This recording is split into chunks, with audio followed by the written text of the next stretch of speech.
Hello, hello, and welcome. Welcome on into the swear word. I'm your host, Brandon Swear. And hey, this is a podcast for the chili community, by the chili community. Regardless of your spice tolerance, this is a place for you. Up tonight, we have an amazing guest locked and loaded, 3 great products on Hot or Not, and a very fun game plan. So, episode 133 starts now.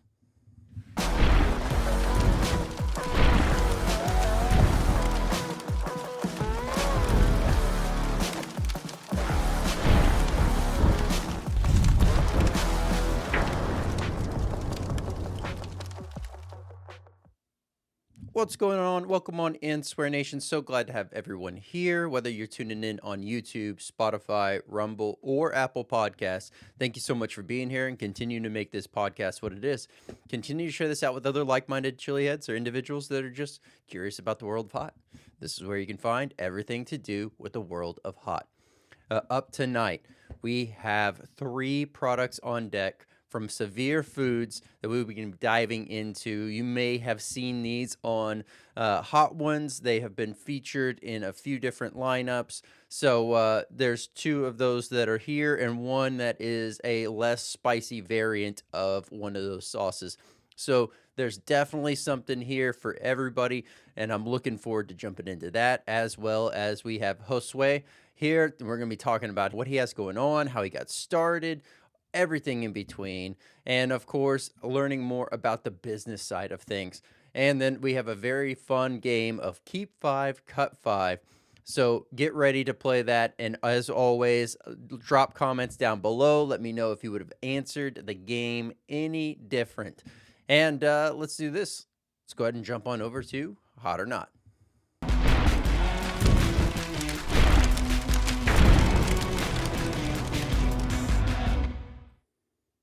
What's going on? Welcome on into another great edition of Hot or Not. We have 3 sauces here from Savir Foods. We're going to be diving into those. But first and foremost, as always, I do not like to read the ingredients ahead of time. I like to let my taste buds do the exploration and really find out what I'm picking up. And then we learn all together as far as what the ingredients are in there. I also don't like to do a 1 out of 10 scale. I do a 1 out of 5. That's really based off of 5 categories. Those categories are heat, aroma, flavor, versatility, burn. Add those up, average them out, and that gives us our total swear word rating. Let's do this. Let's jump on over to the first sauce. This is the jalapeno. Give this one a good shake. For all of those keeping track, yes, this does have a perforation on the cellophane. Color of the sauce here, you know, kind of like a greenish, tannish color going on here. It looks like there's a lot of herbs that I'm noticing from inside the sauce itself. The sauce seems a little bit thicker. Definitely liking that. This one looks to be a little bit hearty. Oh, wow. That is so amazing. It's very unique. Bright, savory, smells like definitely some onions, maybe some garlic going on in there. But that note, it smells very familiar. You're not really picking up much of the pepper smell, but let's see if we're able to pick up the taste. Nice, medium consistency sauce. Once it gets going, it's flowing. Getting a little bit of texture going on, not too much. Cheers. Herby, bright, savory, creamy. Right off the bat, all these things cascade. Then, now you're starting to taste the peppers. You're feeling a little bit of that peppers dancing on the taste buds. A little sizzle, creamy, savory note to this is so amazing. It's so smooth. Oh my goodness. Oh, that is phenomenal. If you're just starting out, heat-wise, definitely one you're going to be able to lather up, enjoy, and really just go to town on. As far as what this goes on, I could see myself using this on any kind of like a protein and veggie, protein and rice dish. This would go phenomenal on a sandwich. This would go great on a salad. This would be a perfect pairing for as well as like tacos, quesadillas, enchiladas, the typical go-tos there. If you had, say you're on a focused diet that is very restrictive, this would just absolutely dump out the flavor and the amazingness that you would want and you're lacking in that food. If you're working on your own personal best, this is going to be a nice mild sauce for you. So much flavor here. I'm just salivating like crazy over this. Let's go ahead and read some ingredients here for jalapeno. So apple cider vinegar, then we have kosher salt, dates, avocado oil, nutritional yeast, jalapenos, ají amarillo, onions, garlic, cilantro, red bell peppers, herbs, and spices. All right, here we go. Heat coming in at 1.2, aroma of 4.47, flavor of 4.8, versatility of a 4, a burn of a 1.5 for a total swear word rating of 3.2. There we go. Another amazing sauce. Once again, definitely geared towards those that are just starting out, but don't sleep on this if you're working on your own personal best. It is phenomenal flavor. Savir Foods. These are identical sauces. There's just one that is a higher heat variant and a lower heat variant. So I figured why not cover both in the same video. This is the Elotes Loco. We're looking at the Fire Edition and the regular edition here, as you can see. And the Fire Edition is the one that was featured on Hot Ones. So you may have seen it or heard of it in that manner. What I expect to find is that there is going to be just a very minor flavor difference, but really the main focus between these two is going to be the heat and the way that it's delivered and the overall impact that it has. Oh my goodness. Beautiful aroma. Picking up the sweet corn. You're picking up a little bit of the garlic going on there and just a touch of the herby notes. So looking forward to this, and let's go ahead and get this pour going. Nice high flow sauce. You're seeing some herbs. You're seeing what looks like little bits of the pepper maybe going on in there. So cheers.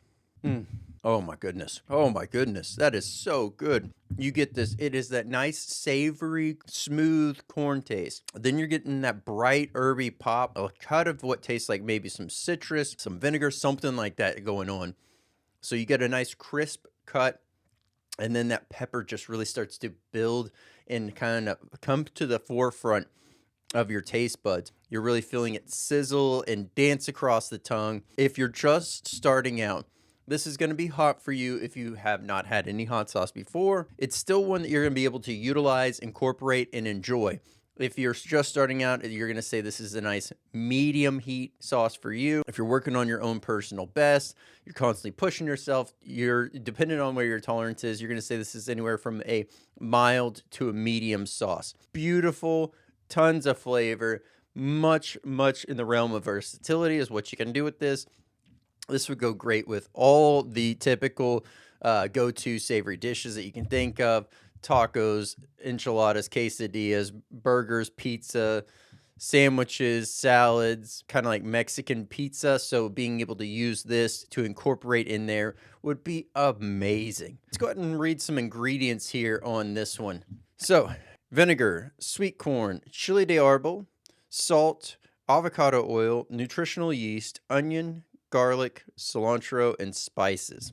Oh my goodness. So beautiful on this overall flavor. I am salivating like crazy. Absolutely. It is just captivating how amazing this is. The chili de árbol that's in here, it is nice and bright. It is nice and, quick in turning up the heat and keeping it there. Here we go. Heat coming in at 2.75, aroma of 4.24, flavor of 4.42, versatility of a 4, burn of a 3, and a total swear word rating of 3.68. There we go. Another amazing sauce. Once again, Elotes Loco. Now let's check out the hotter version. All right. So once again, this is the same sauce, just the Fire Edition that is seen on Hot Ones. Ultimately, the same sauce, just hotter. Might have a minor taste difference just because of adding more heat in order to ramp this up. Same beautiful aroma. Definitely picking up more of a pepper note. Once again, a darker, redder color to the overall sauce. Still high flow. Cheers.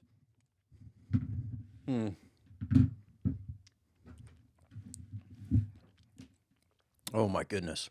Oh my goodness. Absolutely phenomenal.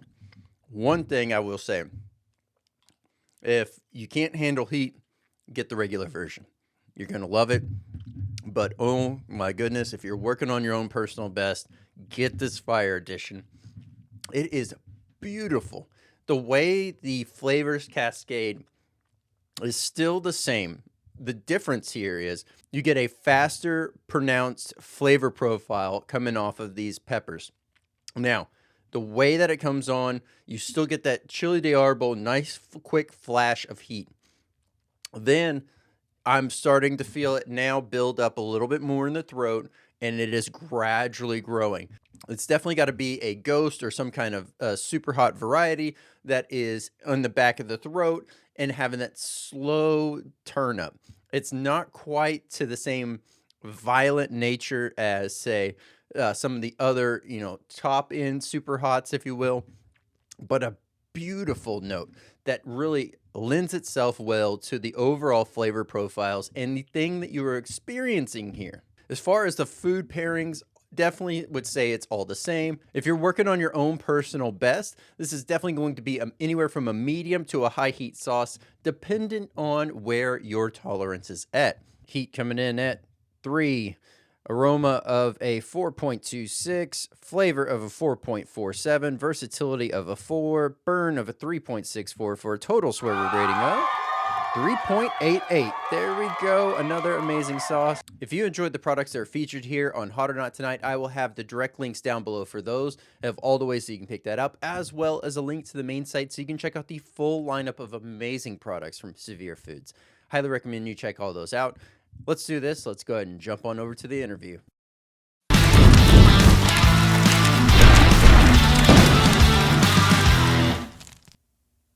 Josue, how's it going? Doing well. Thank you so much for the invite. So glad to have you here. So honored to have you here because we've had the opportunity to, get to know each other, bump into each other a little bit at the North Texas Hot Sauce Fest first, and really get familiar with your products. And look forward to obviously being at North Texas Hot Sauce Fest again with you here soon. Yes, looking forward to it. That's coming up. It's around the corner. Absolutely. Well, one thing I like to do as an icebreaker, it's really the only set question that I have, which is what got you into the world of spice? And what was that moment that you decided, I'm going to start making my own products?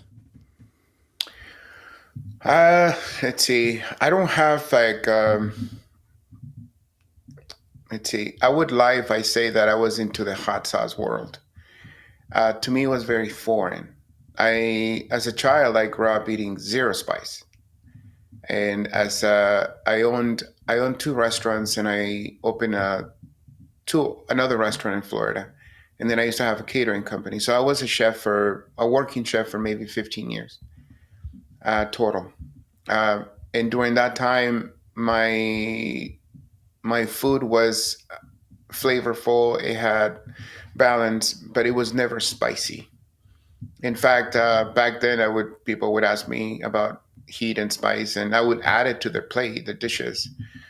But to me, it was never the point of it.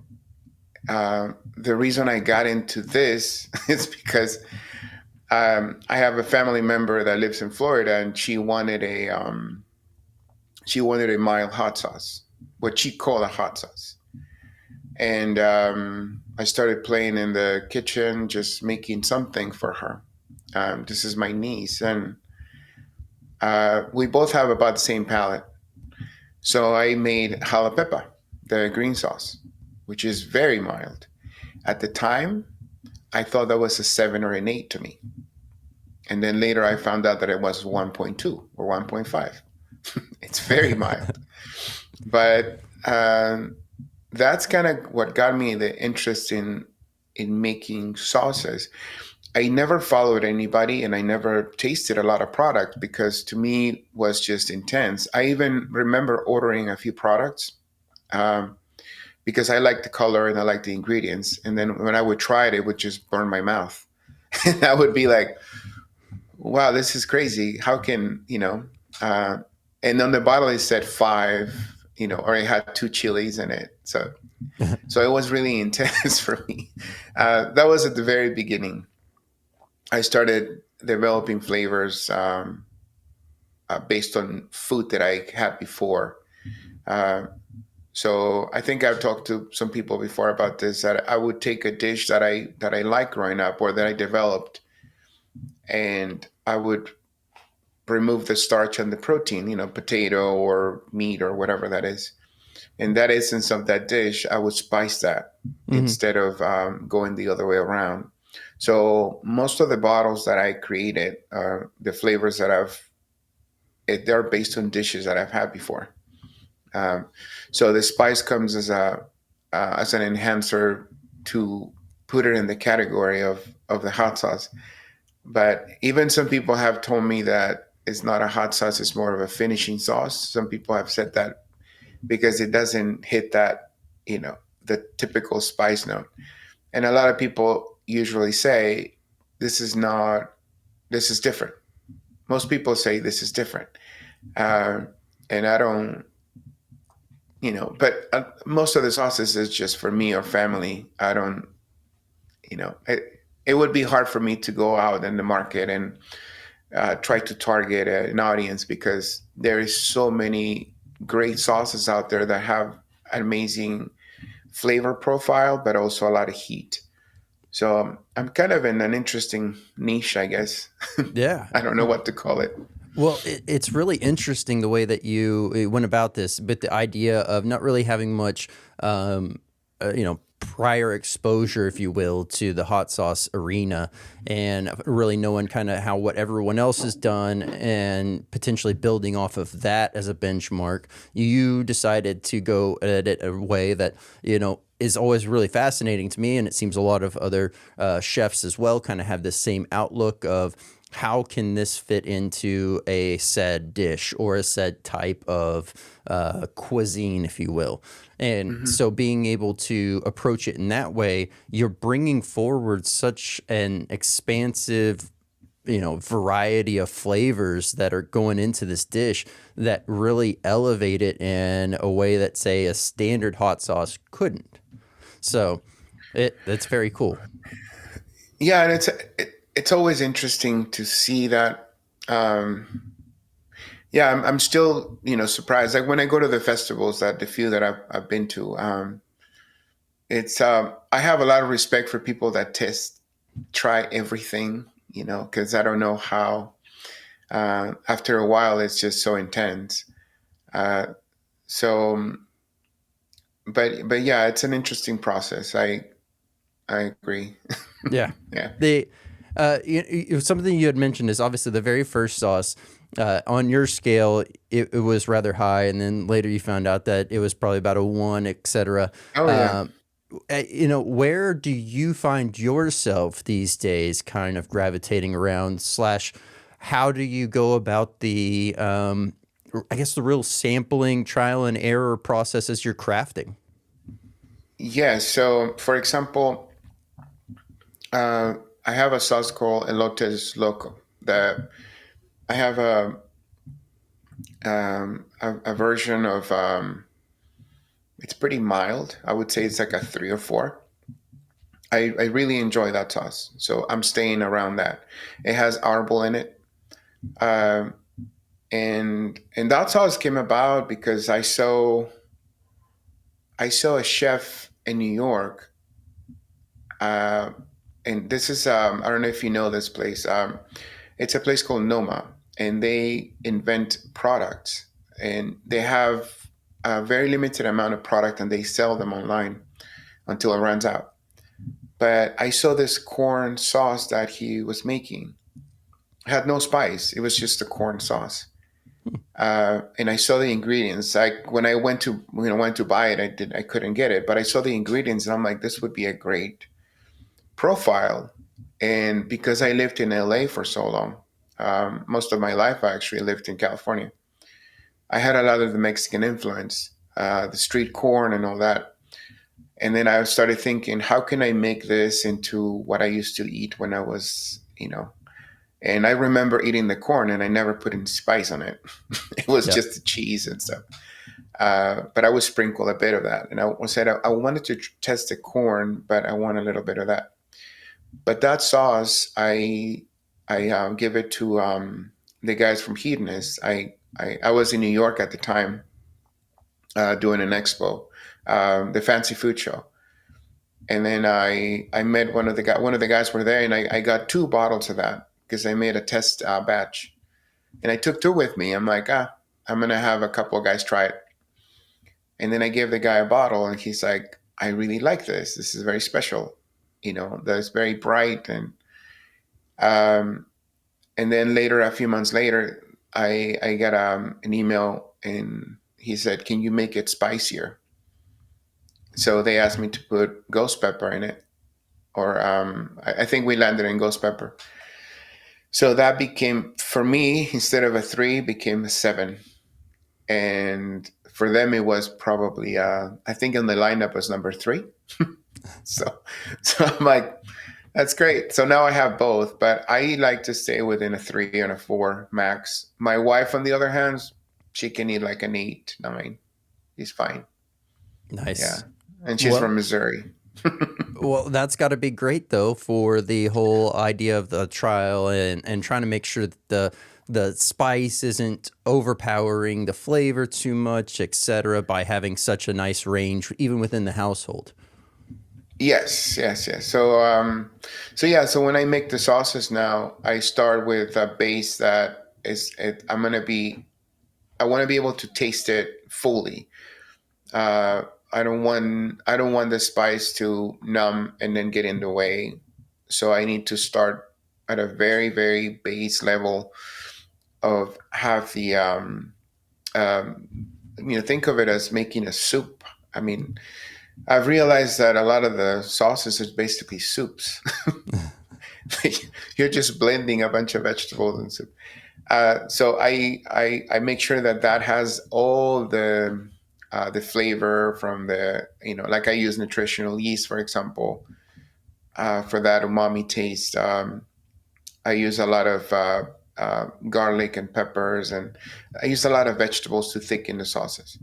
So if something is it's cooked well enough, when I already know that, uh, a spice would only enhance that. Hmm. And and then I have to make sure that spice, it depends the source of it, if it's fresh, if it's or if it's a powder, or if it's a mash. I don't use mashes, but I have in the past just for testing. Everyone behaves differently, so as soon as I add those ingredients, I have to make sure that it's going to be another layer instead of changing the flavor that I created. That's my goal always. But that's kind of been the process. And then the sauces that I've been making lately have more spice. The matcha, the new one, the crema matcha, which is based on the salsa matcha from Mexico, the matcha oil. Uh, I like that. Uh, to me, it's enhancing, the oil, like the chili oil. Hmm. But I was thinking, how do you take this on the road? It's a little jar. So I mix it with other things, uh, and I turn it into a bottle that you can take with you and at least get some of that, taste in your food. Right? Absolutely. That's it sounds magical. The whole process at which that you were going through it and thinking through it. Yeah, I mean, far too often there will be times where I'll be getting ready to go out to a restaurant, and typically I'll have enough space in one of my pockets to slide a hot sauce bottle in, or maybe some Yeah. pepper powder or something like that. But yeah, to that extent, it's like those jars. It's like those don't travel well. Those are No, not they don't. ideal. Yeah. Even though it's not an oil, but the interesting part about making sauces that way, it would be really hard to co-pack or turn it into um, like a more commercial product, because uh, you have to know what ratios to use because it will separate on you. Hmm. And if you don't, it's almost a delay separation of the sauce. I have to work it in a way that it would take about a day to separate.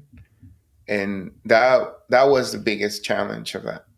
Because if you try to make it, anybody that tries to make it, they look at it and it's like it will break on you.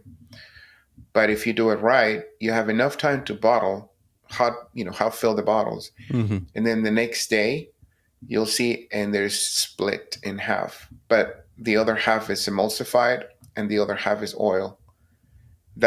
What you want, Yeah. and that's what takes a lot of time to perfect, because otherwise you get just this oily mess that it's not gonna be tasty. Absolutely. And something that you mentioned earlier, plus tying into this right now, it's the idea of like really knowing and honing into your craft has allowed you to be able to do this. But the one thing that I absolutely loved seeing, hearing, and every time that I've tried your sauces, knowing that you don't have all this unnecessary fluff that's in your sauce. It's very intentional with what you put in. You're very, focused with how these different flavor profiles are going to end up playing together. It's not, I guess, in the most simplistic way without having to be harsh. It's not mass produced in that sense where it's just throw all this stuff in there, we'll be good.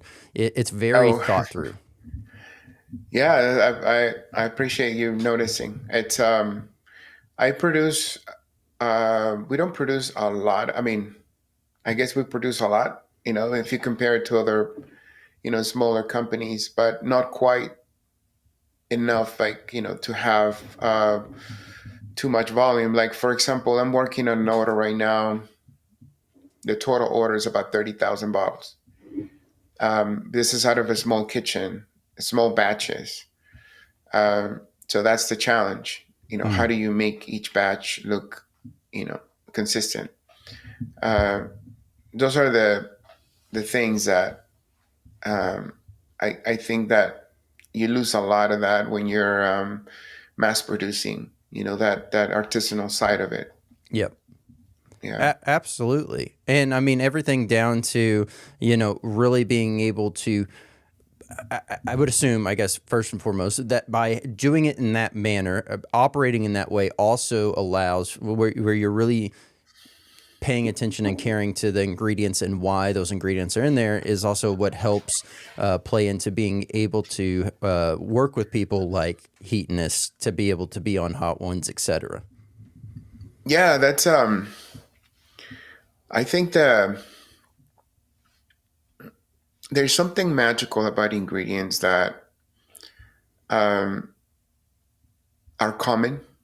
When I was a chef and when I was going through culinary school, I had a really, really, really nice instructors and a lot of mentors that I met. Being in California at the time, I got to meet a lot of really good people, nice, famous people at the time, and they gave me good advice. And they always told me to cook, or to, in a way, struggle a bit with cooking. Use the hard ingredients. Don't go easy.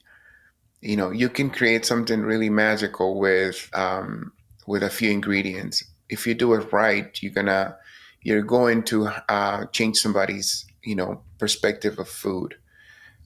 If you get lazy, you can cook filet mignon and put it in a butter, whatever sauce on top, and you'll make somebody happy, but you're not going to blow their mind. I've noticed, especially in salsas or soups or any of that, the longer you take to make them, and I think that's what a lot of sauces kind of like make that, skip that step of taking the time to look at it and see that this is done. Mm-hmm. You want to, somehow there's something that kicks in, you want to speed it up, but if you wait another 30 minutes for that batch, it will taste completely different, and the flavors will be developed, and you're going to get in a very different product. um, and to me, that my challenge is, I want to bring flavors that I've tried before, and I don't want to change the way you eat your food. um, I want you to taste your food with a better spice that I'm adding to it. Um, but I don't want to overwhelm your palate. I don't want to do that. I want to be able to integrate with whatever food you're eating at the time. And one thing that I always find interesting is, like, a lot of customers, they ask you, how do I eat this? What do I put this on? Mm-hmm. And I mean, you can really put it on anything you want. But when you tell people, oh, yeah, this goes great on enchiladas or tacos or lasagna or something, their mind goes like, oh, you're right. It does. When the reality is that you could put it on anything. Yep. Um, but I try to stay like when I do my the shows, and I mentioned that I don't do a lot of those a year because Mm-hmm. I'm more focused on the production and the wholesale accounts that I have. I'm starting to do more of those, but when I do those, I experiment with like this. The last one we did in Oregon, I brought the 10 flavors of sauces because I wanted to do a test market, and we sold out in 2 days of whatever we took. We only have one case left. So that told me that there is a market in Oregon, but also the first day, 6 of the sauces sold much faster. But my approach is I do a tasting, like imagine a wine tasting. Yeah. I don't go in sequence of heat. I don't go in sequence. I go in sequence of what I would think it would be a courses in a meal. I have one called lemon drop, for example. I never taste that first. I always leave that for the very end because I know it will ruin your palate. It's so good though. So I'm like, good. this sauce, if you eat this sauce, for example, if you eat lemon drop and then you try poblano morita, which is smoked, it's going to taste like metal. It will do that. So I try to pair it, sort of like in a tasting, and that's worked. I mean, people kind of get it and they see the transition Mm-hmm. of the sauces. And I leave the one that has ghost pepper for the end also because, for some. Um, but it's been an interesting way of making sauces for people to enjoy. Yeah, it's been interesting. Yeah, and I guess to touch on the lemon drop, and plus you're talking about the different food pairings. Uh, the lemon drop sauce in particular is one that I absolutely love, and being able to utilize that in combination as turning it into. I like to craft my own salad dressings at home, and so Oh yeah, that would be I great. will utilize that as a nice heavy base to that salad dressing, and then I'll oftentimes pair that with a few tacos, and I'll use that as the top dressing for the tacos. And oh my goodness, a beautiful melody that goes off right there between It's the two. yes, and I was so the background on the ingredients also because I put dates, nutritional yeast, a lot of vegetables, avocado oil. But the reason I do that is because I'm not anymore, but I used to be vegan. I was vegan for almost 3 years for health reasons, and now I eat anything right now. But what it taught me back then was that again that limited amount of things that you can cook. You can get lazy and get a bunch of processed food if you're vegan, or you can really cook amazing food and Hmm. develop flavors, and you can make really interesting things. But I learned about the use of dates. I learned about the nutritional yeast, which they use it as a cheese substitute. Yep. I learned to use volcanic salt, for example, that they use it as if you mix that with tofu and turmeric, I believe, you can make something taste like eggs. It doesn't really do, if you eat eggs regularly, but it gives you the a little bit of the profile. Yep. So from that, what I learned, and then I apply those into the sauces. I'm like, oh, this is a category that it's going to reach more because if you say plant based, your market would get bigger. Hmm. Um, so I started using those, and then I found out that dates also serve as a preservative. So it not only gives you the sugar, it also gives you it thickens your sauce, but it also serves as a preservative. So I've been learning those things as I go. They're expensive, Yeah.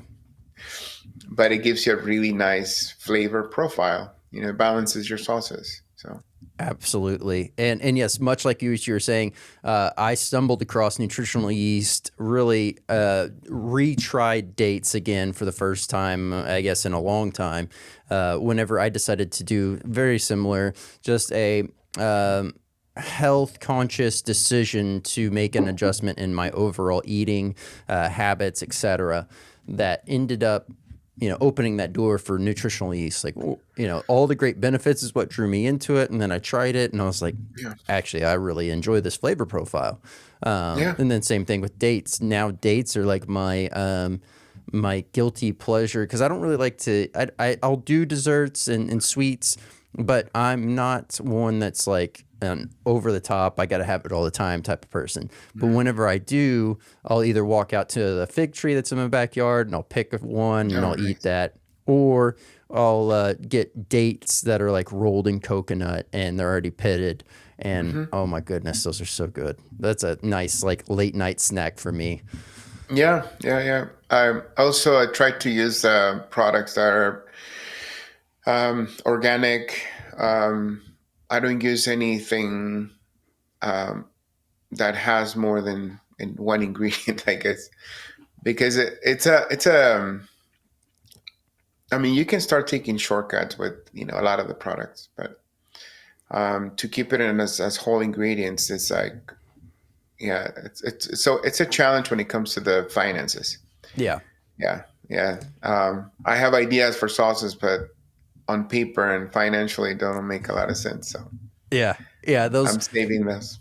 Those are always interesting. I mean, the amount of wild and interesting things that could be crafted, and I would imagine even more so with your knowledge base of how these different food ingredients all play together with your whole culinary background. But yeah, to that point, at some point, there's got to be a trade off from a business standpoint as to what is feasible and what's just nice to have. Yeah, So, and I learned that the last restaurant I closed it in 2011 in Portland, and that was open for about 3 years, a little over 3 years, and it was doing great. Peruvian fine dining, but that was the time that I also realized just because I know this skill and I know how to do this, I that doesn't mean that I should be doing this for a living. mhm. Uh, that was a big moment for me to realize, okay, you don't have to do this. You can just continue to do something else, and it will become part of your skill set. And then maybe one day it will come up. And fast forward about 10 years after that, that's when I decided to open this company. But it's one of those things that it's 20 years in the making. That's what's so interesting. Yeah. I think especially jalapeno, and you'll get the sample, Mhm. when, so you can try it again. I'm sure you'll try it, but when you try that sauce, it's so complex. Um, and this is what the response that I get. It's got a total of 17 ingredients in it. Now, it sounds insane when I go back and that's a lot of ingredients for a sauce. But when I was making that, I was thinking of a dish that I would used to eat when I was little. I'm like, oh, I want this flavor here. Um, but that sort of became that standard, which is it's so interesting though how going back into the beginnings of it, and all the background that I had, kind of like kicked in. I'm like, oh, okay, I'm making a dish here. Yep. It's just in a sauce form. But little by little has evolved into now I have basically a template on how this is produced, and I've developed techniques that I haven't seen around, and maybe one day I'll share them with people and how to create things. It's a lot of the recipes. It's not just the ingredients; it's the process, and that's the trick of sauces. Mhm. To me, it doesn't matter if it breaks, but it has to break in a way that it has to come together in maybe two, three shakes. If you're shaking that bottle for a long time, you just made a dressing. Yeah. That's not a sauce. Yeah. Fair So enough. that's yeah. So I've noticed those things, and as I go along with it, I'm like realizing, yeah, this is growing. My goal is to, and I'm always talking to people when they need help, especially when it comes to food science. I'm always happy if anybody out there needs help to reach out, or if you're stuck in a way that you're not, your sauces are not coming out the way. I'm not interested in stealing secrets or any of that. I'm interested in helping people, through that journey of creating things. To me, that's exciting. Yeah.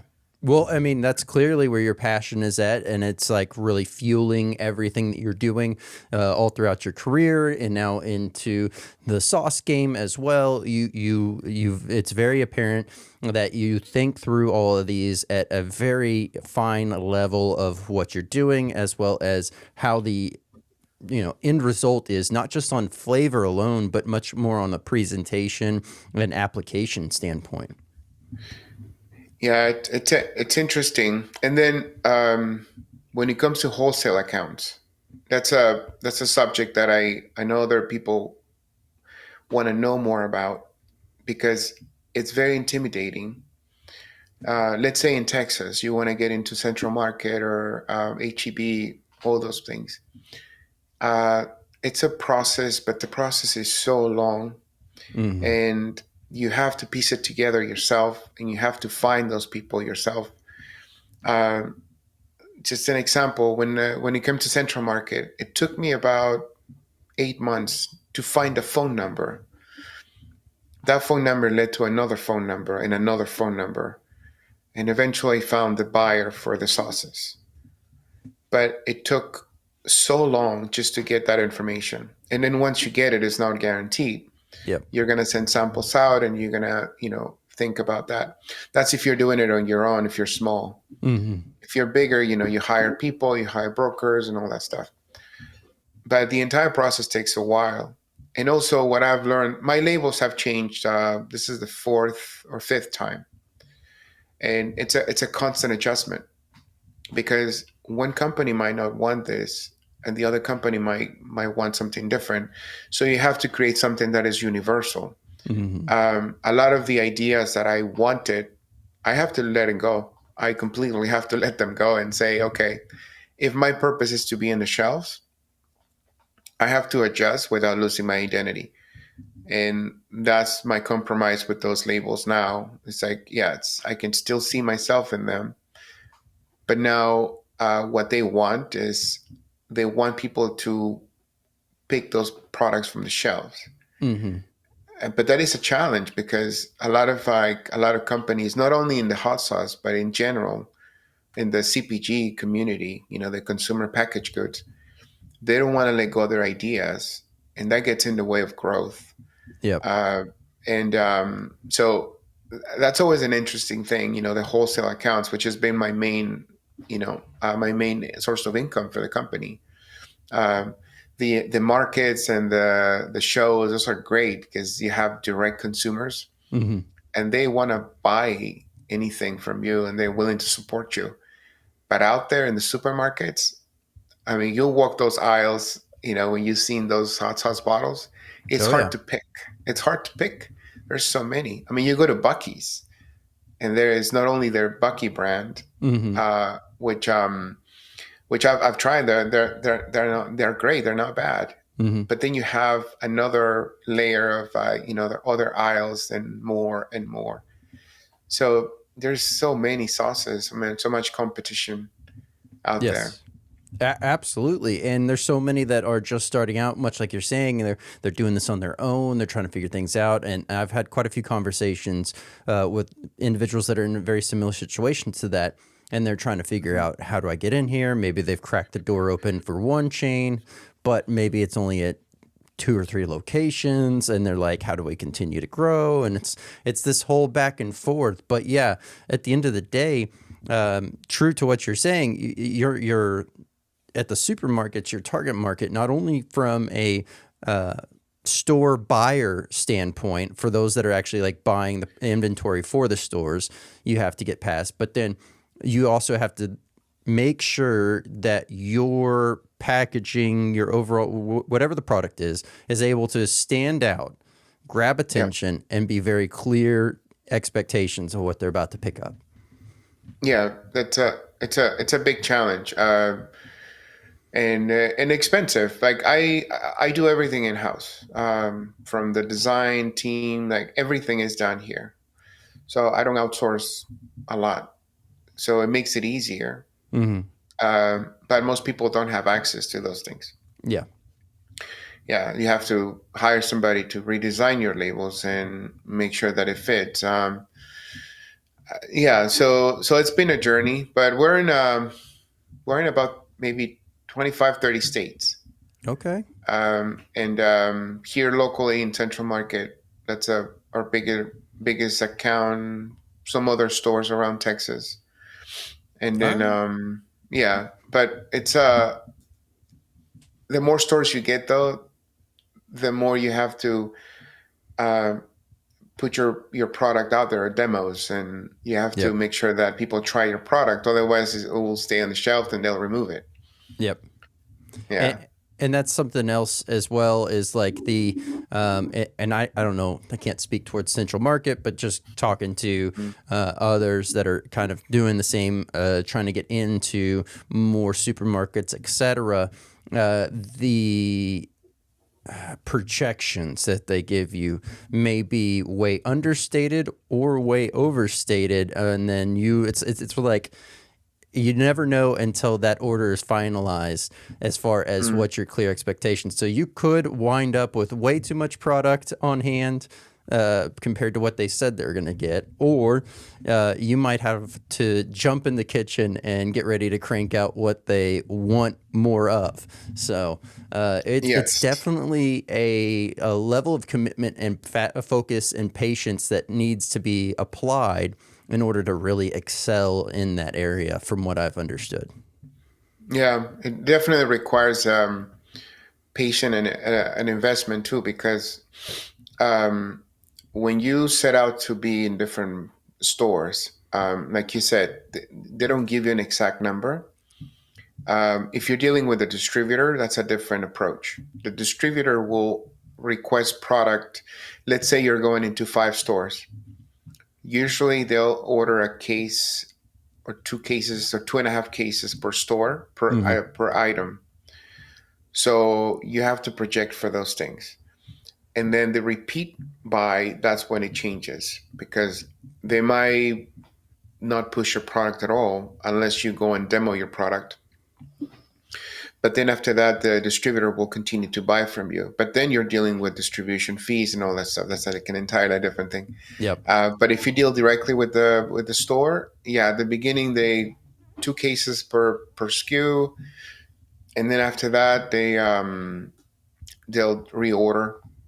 Every other, sometimes every month, every other month, and then you got to deal with how do you deliver your product, shipping.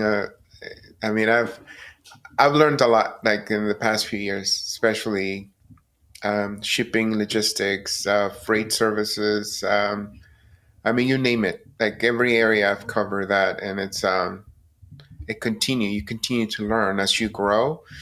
The challenges change, completely change.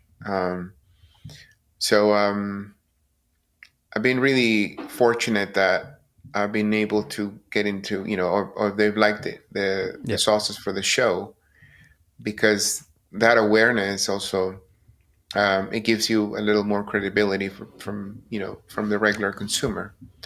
Um, they might not, never try your product, but as soon as they try it, they like it and they continue to buy, and that's what you want. But Yeah. but it's fortunate, yeah. Absolutely. The something that you had mentioned early on that I want to touch on before we jump on over to the game real quick, which is as you've been starting to try out, obviously you're getting more plugged into these events, whether it be hot sauce festivals, etc. You're now introduced to more different hot sauces and brands that are out there. How has that path been for you? Have you found many sauces that kind of start resonating with you more, or do you just still really want to approach it in the way of how it pairs best with certain dishes? Like Yeah, more. I haven't really gotten a lot of. I enjoy some of the sauces, and when I do the shows, I trade some of them, or I just buy them. Um, but I don't get a lot of ideas, um, mainly because I'm stuck in the food aspect of it. But it doesn't really. I get inspired by the way they manage their business, which is interesting. I end up talking to them about their business Mm-hmm. more because it's inspiring. Like when I was in Oregon, and I can mention this guy from Hot Sauces, Mm-hmm. um, David, and I was just watching his booth. Like he's just a machine. Like on the, I mean, he had two spaces, and there were like maybe six people in there, and everybody has the same level of energy, and they're cranking their music, and you see that rhythm, and everybody's excited to be there and buy, their sauces. Yep. And to me, that was amazing to see. Like when I see, I always see the the Stanky sauce, the Stanky brothers there. They're also love their energy. Love those I guys. I I met David from Seed Ranch also. He came by to say hi. That was inspiring to see because Mm-hmm. there was a few companies that I looked up to at the very beginning because I'm like, oh, I love what they're doing. I love their design. Uh, and that was interesting. I met James from Bravado in Oregon too. Uh, so I get inspired by, I guess, their energy, what they're putting to their craft, because everybody is making it's making what they feel is best, and they're putting it out there for people, Mm-hmm. and that's exciting to me because they're putting out their best, sauces and products, and they want feedback, and I'm always happy to give them feedback and just talk to them. Uh, but I'm excited sometimes when I see some strange ingredients. That is exciting when I see them like, oh, you're using that. That's that's fascinating. Yeah, Freaky Ferments does that. They Yep. use like very unique ingredients. I, Yep. I enjoy their flavors. Yeah. Absolutely. Well, let's do this. Let's jump on over to the game. Yep. All right, here we go. We have a very special edition of Keep Five, Cut Five. There's 10 ingredients on this screen right here, and you're going to be crafting, whatever you think might end up making out to be something you would potentially want to see. So, no heat source here. That is to be determined afterwards. We're more or less building a base. So, you have the numbers. I'll list them off 1 through 10. Number 1 is black garlic. Number 2 is saffron. Number 3 is olive oil. Number 4 is ginger. Number 5 is papaya. Number 6 is honey. Number 7, cilantro. Number 8, tamarind. Number 9, pickled red onions. And then number 10, well, that's rosemary. Rosemary. So best way to go about this is to do a keep or a cut first and then just do alternating order. Let's see. I would cut the black garlic, olive oil, um, the pickled onions, and the honey. Those are the least interesting ingredients to me, and also because there's great substitutes for those. Mm-hmm. Um, yeah, and the olive oil, unless you use high quality and you finish their sauce, it will go away. So, Absolutely. I have one new sauce with olive oil, but um, yeah, I like the idea of the tamarind, ginger, papaya, onion, and cilantro, Hmm.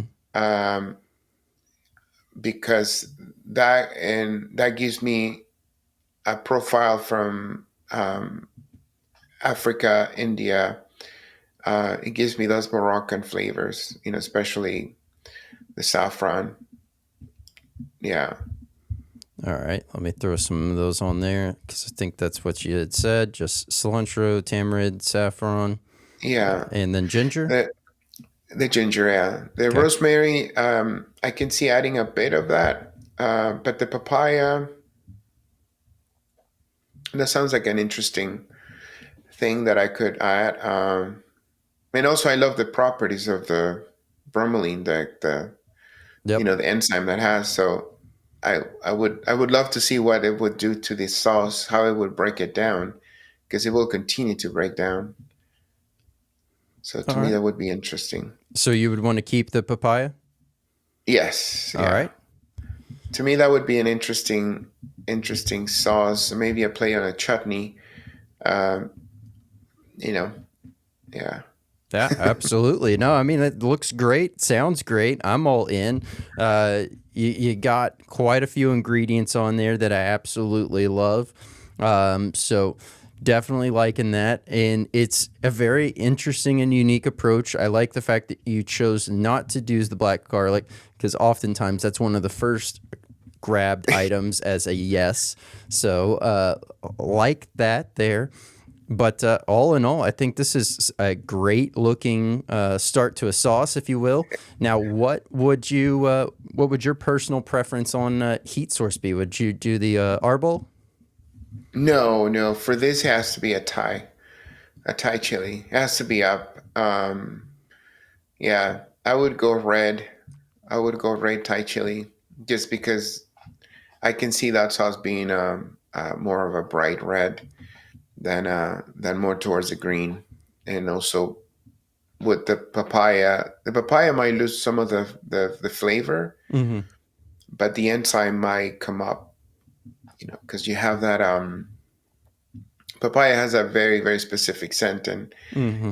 I don't know if you knew that about, some people cannot have it. For Oh, did some not. papaya, I learned that when through the restaurants. For some papaya, smells foul.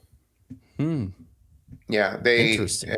compare it to and this is very few people. Either smells like vomit, or it smells like decaying flesh. Wow. Yeah, and they cannot stand it. But there is a very few people. Same with the cilantro. There's other bananas. There's other things that people cannot smell because it will remind them of something really foul. Yeah. Yeah, It's papayas. cooked. Like if it's already cooked, it's fine. Or if it's in a already prepared dish, it's fine. But for some reason, being around someone simmering down soy sauce or like has a sauce that has soy sauce in it and they're simmering it down, um, Yeah. it that ties back to a memory of going over to one of my best friend's house. His mom was cooking, left the Mm. pan. She thought the burner was off. She left the pan on the burner, Oh, and that because it ended up getting down to just a film on the yeah, bottom, and that yeah, horrid smell had filled the whole house, and we didn't even realize it because we were in the far back room, and so the second we yeah. smelt it, we came out, and it was just you couldn't get it out of the house fast enough. So Hmm. Yeah, it will stay there for a long time. That smell, it's a very you can smell it in when I go to Chinatown in California or San Francisco or New York, and you go to like an old Chinese restaurant, and you get a little bit of that funk, like that mhm. smell, impregnated in everything. Yeah, Yep. I know which one you mean. Oh, it's not that I hate the ingredient. It's just that memory is ingrained in my head. So Yeah. I'm one thing I wanted to mention, and remind people. This is more of a public service. yeah. Remind hot sauce makers to make sure they have the manufacturer's license. I just went through one inspection, and I got reminded of, to have those things in order. because those guys are very, very thorough, and potentially they could shut down your operation Hmm. so quick. And to make sure you have your filings with the testing for pH, your shelf life. Make sure you have file with the FDA and have records of when you make batches. That's going to go a long way when they do your inspection, and they will show up unexpectedly. That's the other thing. Yep. Absolutely. Well, I think that actually constitutes as a great nugget of knowledge right there. I was going to ask one, but I think that's a perfect nugget of knowledge for all of Oh, those that are making product is to really make sure they have all that, all their ducks in a row, if you will. What? yeah. I learned that they can actually confiscate, not confiscate. They can detain product. So let's say you're already starting. You're on the shelves of a supermarket. Mhm. They'll detain your product and inventory, and they'll ask you to recall product from the stores. And this is Mm. just by if you're missing a log or something simple. Wow. Yeah, it's like very, very, very much intense. So Wow. Okay. Well, very yeah. good to know. Great nugget of knowledge there. Well, now is the hot seat nomination. This is someone that you think would make a great guest for the show. I would like to. I like the guys from Humble House from Okay. Houston. I really look up to them. I've never met them, but Luis and Marsha Morales. I would like to see them on your show so they can share some of the stuff they have gone through. I know they sell all throughout Texas and in different places, but I would like to know more about their story. Yeah. Absolutely. That's a great nomination. Thank you so much for that. I'll be reaching out and getting Humble House lined up and ready to jump on the show. And I know that I stumbled across them while on vacation. I always like to try to grab a hot sauce that I have never tried whenever I go to a local grocery store, etc. And I happened to grab, I think it was their Verde. I think they think they call it a different name. Maybe it's a Serrano or something like that. Hmm. And very, very pleased with it for breakfast purposes. So look forward to having them on. And now, really, it's being able to allow those that are just audio listening only on Apple Podcast where they can keep up with you and how they can keep up with you. The best way is Instagram. I try to post as much as we're doing. And this year, my goal is to grow a little more one on one and go to shows more often. I know next year we're going to be in New Mexico. We skipped a year. Um, and then, yeah, I mean, online, it's a great way to support us, our growth. I have one sauce coming up that I'll send you a sample of that, Okay. but it's an interesting profile. I'm trying to create something on the Italian side. Oh, nice. Yeah, which I haven't seen much, like a dedicated sauce for Italian foods. So Absolutely. I'm going I'm going there. I like Yeah. it. Well, there's been obviously so much that we got to cover, but there's still so much that we can. So I'd love to have you back on the podcast, dive a little bit Yes. deeper, and of course, get to know you a little bit better as well. Look forward to seeing you out at the Austin Chronicle as well as North Yeah. Texas Hot Sauce Fest. So thank you so much for coming on. Thank you very much for having me. Josue, thank you so much for coming on. It has been an absolute pleasure having you on the podcast. If you want to keep up with Savir Foods, I will have all the links down below for him, as well as the direct links for the products that were featured here on Hot or Not tonight. I highly recommend you check out the full lineup of amazing products on their website as well. And hey, want to say thank you so much for all of those that have recently found the podcast, tuned in, and have been sending back some great positive support. Thank y'all so much for everything that y'all have done. And those that have been sitting here rocking since day one, sharing this out with others, continue to share this around. Thank y'all so much. And don't forget, new episodes drop every Tuesday and Thursday night at 8 p.m. Central. If you're going to be out in Houston for the League of Fire Hot Pepper competition, head on over there, grab yourself some spicy margaritas, some spicy drinks, and have a great time. Watch some great contestants, or come on out, and I look forward to meeting every one of y'all. Thank you so much to the sponsors, podvision.io. If you are looking to grow your brand, start your brand, hit a bump in the road, you're trying to figure things out, highly recommend checking out podvision.io for all of those needs, as well as webdx.one. Maybe you have an online site, maybe you had one at one time, you lost the contact with the guy, or maybe you never got around to building one. Highly recommend you check out webdx.one for all of those needs. They make it simple, painless, and easy, and best of all, you get to focus on what you do best while you get to look great online at the same time. I'm Brandon Swear, and from everything from the world of hot, this has been The Swear Word.